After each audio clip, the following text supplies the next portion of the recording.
This is Rob Temple for Boxing Social in association with Betfred. Delighted to be joined by legendary sports broadcaster Larry Merchant. We're here at the MGM Grand following Canelo-Alvarez and Sergey Kovalev's weigh-in. Larry, how are you? You're looking well. Thank you. Still standing. Let's talk a little bit about the weigh-in. Obviously, we've just seen Sergey Kovalev miss weight. He's got an hour to make the weight. What do you make of that? Nothing. He's got to lose a quarter of a pound. He's an athlete. He'll lose that weight. Talk to me about the fight tomorrow night. Canelo-Alvarez jumping up in 2 weight classes to face Sergey Kovalev at 175 pounds. Well, and it probably won't be at 175. I mean, Kovalev could weigh 190 or 195 by tomorrow. And who knows where Canelo's going. But overall, I admire Canelo for taking this risk when he doesn't have to.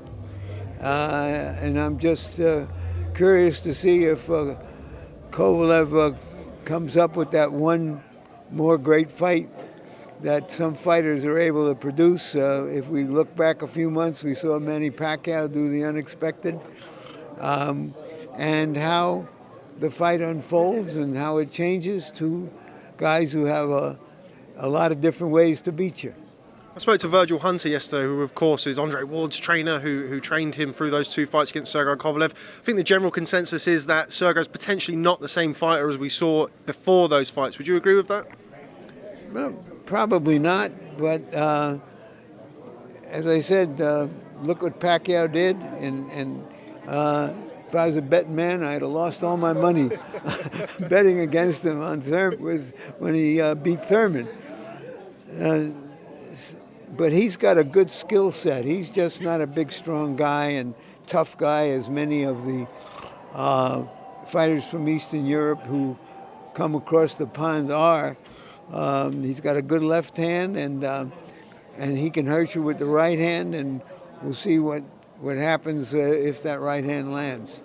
A lot of the talk coming into this fight has been about Canelo obviously moving up in weight in search of legacy. How would you compare Canelo, if he is victorious tomorrow night, with some of the great Mexican fighters, your Chavez's, Salvador Sanchez, Juan Manuel Marquez, etc.?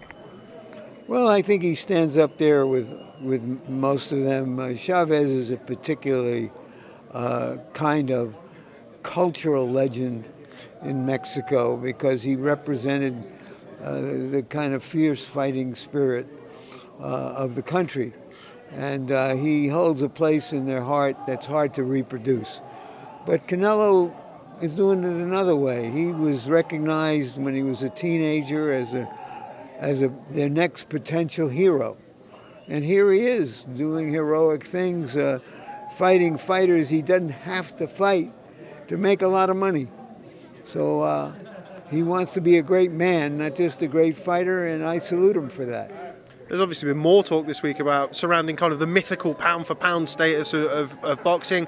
A lot of people say Vasyl Lomachenko, Terence Crawford. Canelo said that he's achieved more than both of those guys. He feels he's the #1 pound-for-pound fighter in the sport. Would you agree with that? Yes. Would you care to elaborate on that a little bit, Larry?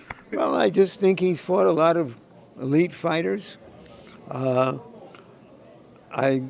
love Lomachenko and others in the top 10 rankings, but it's not just how you look in a particular fight, it's who you fought. Okay, just finally before I let you go, because I do appreciate your time. It's been very, very, very busy day here at the MGM Grand. Just grab a few thoughts on the heavyweight division. Heavyweight division is kind of back up there now. Not quite at the glory days of yesteryear, but it's still a thriving division compared to where it has been. Anthony Joshua versus Andrew Ruiz. It seems like we're round the corner from that fight after the shocking first fight in Madison Square Garden. What do you make of the rematch?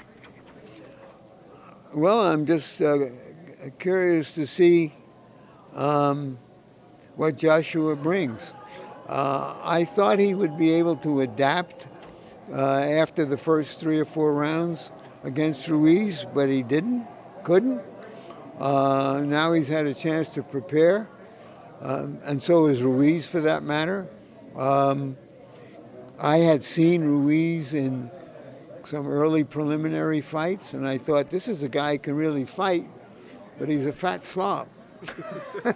And but when you're young enough, sometimes that doesn't matter, and it certainly didn't matter that night. And I am as curious as the next fella to see what happens when they have the rematch. Fight week talk in New York that week was dominated about Deontay Wilder, and I mean Wilder knocked out Brazil the week before, and all of the talk was around when were Wilder and Joshua going to fight. Do you think Anthony Joshua potentially took his eye off the ball against Andy Ruiz? As you said, he's not the most aesthetically pleasing fighter.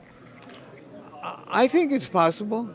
I mean, he was celebrated in part because of that he looked well playing the role of the heavyweight champion. And, you know, certainly Ruiz doesn't. There are networks in America that didn't want to put him on simply because he didn't look like he was a serious fighter. So it's understandable, but Joshua has a chance to make up for it, and that would be a big achievement. And along with Fury, this is there's a four-man heavyweight division, and we all want to see them fight each other and maybe fight each other again. How would you compare the current crop of heavyweights to, I mean, the last great batch of heavyweights would have been around that 90s era when you had the likes of Lennox Lewis, Evander Holyfield, a man that you just saw earlier in there, and Mike Tyson, etc. How would you compare this crop to that crop? Well, they haven't achieved the public recognition, at least in America. I'm not sure you could walk down the street in America and ask 100 people if they knew Deontay Wilder, and whether you get more than 2 or 3 who would know who he was. So the times have changed. They haven't all captured the imagination of the public, but I think if they keep fighting each other and keep putting on good fights, somebody will emerge, and I think that it will build. And just lastly, Deontay Wilder versus Tyson Fury, we've mentioned their name. They obviously had their fight around 12 months ago in LA. They're rumoured to be fighting again in February. How did you see the first fight, and how do you see the rematch going? I thought the first fight was a terrific fight. It was dramatic. It was close. I was a little surprised that the fighter who scored 2 knockdowns didn't get the edge, Wilder, but it was a fair verdict. I like to see Fury fight. He's a gifted athlete. At that size, we've never seen anybody like it in boxing. And of course, he's a great personality. And so if he should emerge as the guy, then that wouldn't be bad for boxing either. I'm curious about the eye and how long he'll really be out with that. Because I don't know, do you want to fight another top fighter who's going to find out if the stitching works.